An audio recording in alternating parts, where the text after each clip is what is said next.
What's up, YouTube? Tyler here from Yugi Bros here with Danny, and we are doing the ban list discussion for September. It's early, but we're jumping on it just to get different perspectives, and also I love the hate and comments.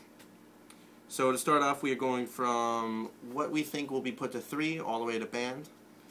And for 3, we only had 1, because nothing really needs to go to 3, but I really want to see Mirror Force go to 3, because there's a lot of people that use and abuse that field. And just like how heavy is, sometimes people need to be punished. I agree with Torrential, but I think Mirror Force is really broken.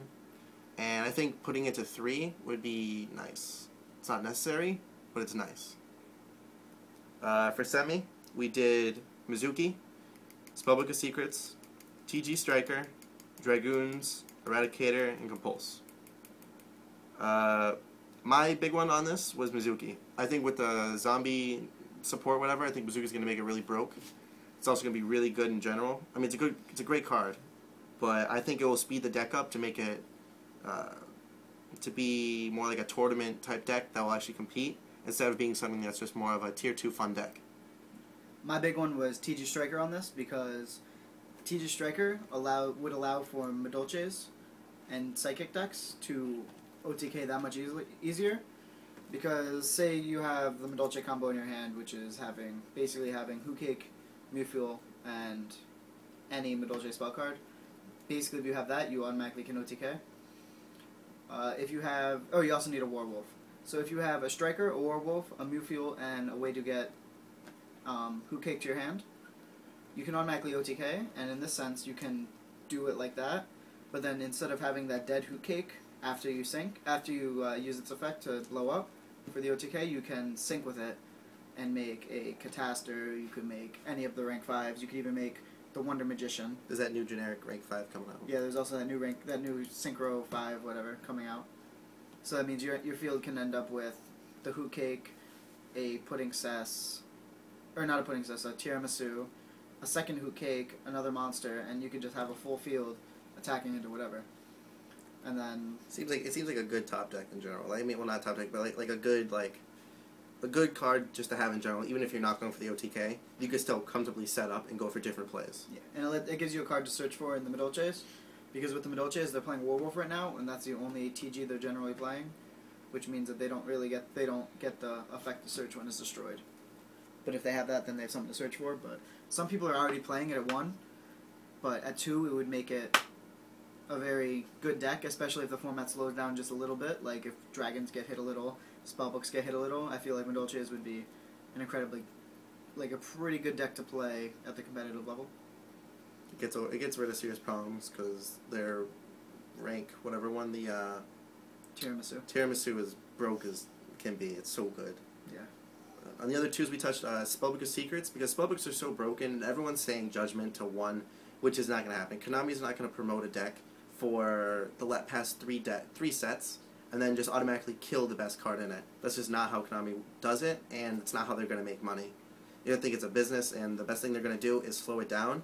That way people don't, get so annoyed by it. And I think Secrets to 2, that's probably the best thing we're looking at, and maybe others in the limited. We'll touch on that after.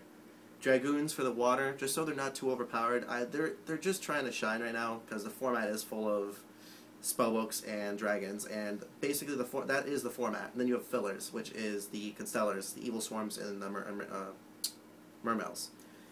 And with number 74 coming out, and I think it comes out next week actually, in Number Hunters, Mermails are going to have a great dragon matchup, because they can make the Master of Swords incredibly easily, and Master of Swords wins the Dragon Mirror match.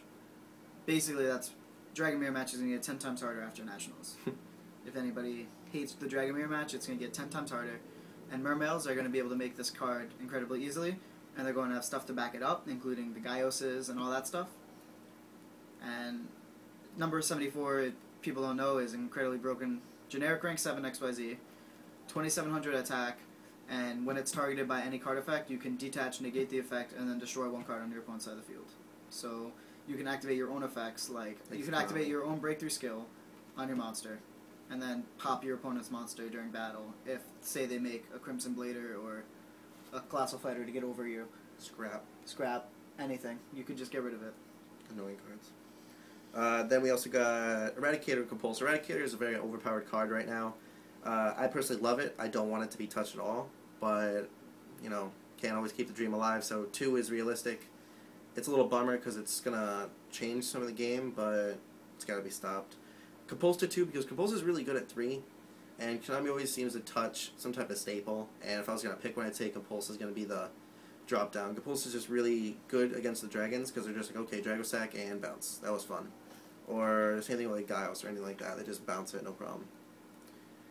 For limited, we looking at Carrier coming back, wind up Carrier, Super Rejuve, Star Hall, Spellbook Star Hall, Glow Up Bulb, Dark Strike. Which one is it? Dark Strike Fighter. Dark Strike Fighter, the Synchro. Big Eye to 1, Blaster to 1. Goyo coming back because I love it, and it's probably not happening, but you never know. Hold on to him. And Kaiku. My big one, I had 2 big ones on this, and it was Carrier and Blaster. Start with Blaster. Blaster is easily the best dragon because it is a 28 swinger, and it's when you just a hand with the other fire monster, other fire monster, you pop a card on the field. And in the dragon matchup, that's a very big deal. So it's whoever gets their Blaster first. I mean, the best way to get your Blaster first is probably by just like Simon He in it and marking cards and then trying to get it. But The easiest way is to Sark it. yeah, I guess That's technically. what you meant. Simon He, whatever, same thing. Blaster at 1 for sure, and Carrier because windups need to come back, and they're not going to just put Magician back to 2 or 3 because they just hit it, and you got to think windups have been a tier 1 deck for the past since they came out. They've just been a really competitive and really hard deck to play. Top in YCSs all the time, and all of a sudden it's just been dead, and it's really hard. They just can't compete with the dragons. Yeah. But if they have Carrier, they can do the Shock Master comp. They can do the first turn Shock Lock with XYZs a lot easier. But it still would make it so that it wasn't. Makes them fair. It wasn't Hunter format or Magician Shark format. It would be new kind of combos that people have to think about. Just like how people came up with the Summoner Monk combo and stuff like that, which worked very well. The other one that I wanted to talk about a lot is Spellbook Star Hall. People say that Spellbook of Judgment is the most broken Spellbook card, but Spellbook Star Hall is, in my opinion, and I play Spellbooks. Basically, Spellbooks don't have that much offensive power. People say Kaiku is the main problem, but if you have Kaiku on the field, he's at 1800. You can power him, he goes up to 28, but that's just during your turn. If you have Star Hall on the field with, say, 6 counters, he's now at 2400 and at the same level as Megalo. But you can activate quick spell cards and also gain damage during the right before damage calculation and be stronger than a Megalo. It's a big deal, the fact that you can have a normal summon monster come out at over 3000 attack for absolutely no apparent reason, and then punish your opponent for trying to destroy it because you get to add a card to your hand. Like, it's an incredibly broken card that people don't overlook. Yeah, they just overlook it. They're like, oh, people weren't even playing it until Judgment came out, and people didn't even play. People only were playing it because of the mirror match. The mirror match, you put it down first, your opponent has to play around it completely and has to waste a fate on it just to get rid of it. And if they waste that fate, it means you feel more comfortable blowing up with certain plays that turn. So I think that card deserves to go to 1. Right now, I only play 2 in my deck, but 1 would make it a lot slower and make me. It doesn't have it wouldn't have the same offensive power. It's going to slow it down a little bit. Yes. Which is what we're looking for spellbooks. Super Rejuve, obviously, which has been probably what everyone's saying, because dragons just, okay, let me just abuse my hand, go crazy, misplay, and sure, I'll draw 6. And then I'll draw into another one and draw 6 again, and then I'll draw into another one and draw another 6, and then I can fill up my graveyard with all my big dragons, and then I could use the baby dragons to bring out the big dragons back left in my deck, and I could end up with 2 Big Eyes, a Dragosack, and 2 of your monsters. And then all they do is attack into Morphing Jar number 2, and then that's really funny. What else we hit? Bulb coming back. I've been wanting to play Plant Synchro. I was not here for the great format, but Danny brought it up, and it'd be really cool if we had 1 Glow Up Bulb and 1 Spore, plants would be playable again. It wouldn't be... right now they are playable, but they aren't top-tier quality. That's why I also said Dark Strike Fighter, because it would give them another 7 that they can go into, which would give them the competitive edge. Because you could do that, and you can... If you have Dark Strike Fighter, you can do that and burn with the 2 Dandy tokens like people used to do. And Dark Strike Fighter is just a generic rank 7, and we don't have one. All we have is Rose, and Rose is either a 24 beater, which is nothing to be proud about, or something that blows up the field. Don't get me wrong, the blow up field is great, but you're going to use 2 monsters to sink for 7 and then have 0 monsters. You might get rid of a problem, but it's also nice having a 7 that swings. And his full effect is he just, what does he burn a monster for 700? Yeah, you tribute one monster and burn for 400. 400. So it's like, it's not that bad right now. Just the reason why he is banned is because he could do it more than once per turn. And that was the big problem, was people were spamming the field and just going boom, boom, boom, boom. Burning, and then spam the field again. Especially when you tribute a Dandelion, get 2 tokens, and then tribute the 2 tokens, and you burn for 1200 for no reason. Typical. We got Big Eye, which is everyone is also talking about. People like Big Eye Dragosack. Dragosack's not getting touched because Konami just put it out, and it's probably one of the more expensive cards out, and they're not just going to drop something that people want. If people are spending $100 to $120 on a card, like, and they need 3 of them, I don't see Konami be like, let's put it at 1, because we don't like making money, apparently. And it's a card that's just used and abused, because it's just like Big Eye into Big Eye into Big Eye into your Dragosack, or Big Eye into your Gaios. It's just crazy annoying plays. We also put Kaiku on the list because Kaiku is the definition of anti-meta. You play it against spellbooks, they can't use their Fate is dead, their Priestess is dead. Well, the Priestess is dead from banishing cards in the graveyard. But the Fate is dead, which is a big problem because that is the #1 defensive card in spellbooks. It also stops the dragons from activating their effects. You could just go babies and then hope you get a blaster to pop.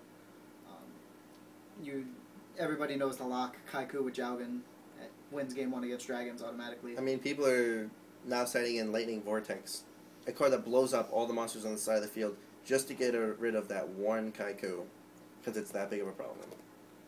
And it's because of that Kaiku with the Star Hole, because they could just summon Pebbles and attack into it and smash, but they usually can't because Kaiku is generally never on the field at 18.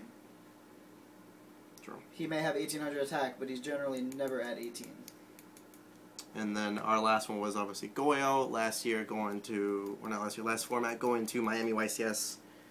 All we talked about was picking up Goyos on the car ride up, and we saw people with full binders. They were going for 40s and didn't come back. But keep the dream alive. It can come back, and if it does, you'll see me at regionals playing some Blackwings or some crazy playing Synchro BS.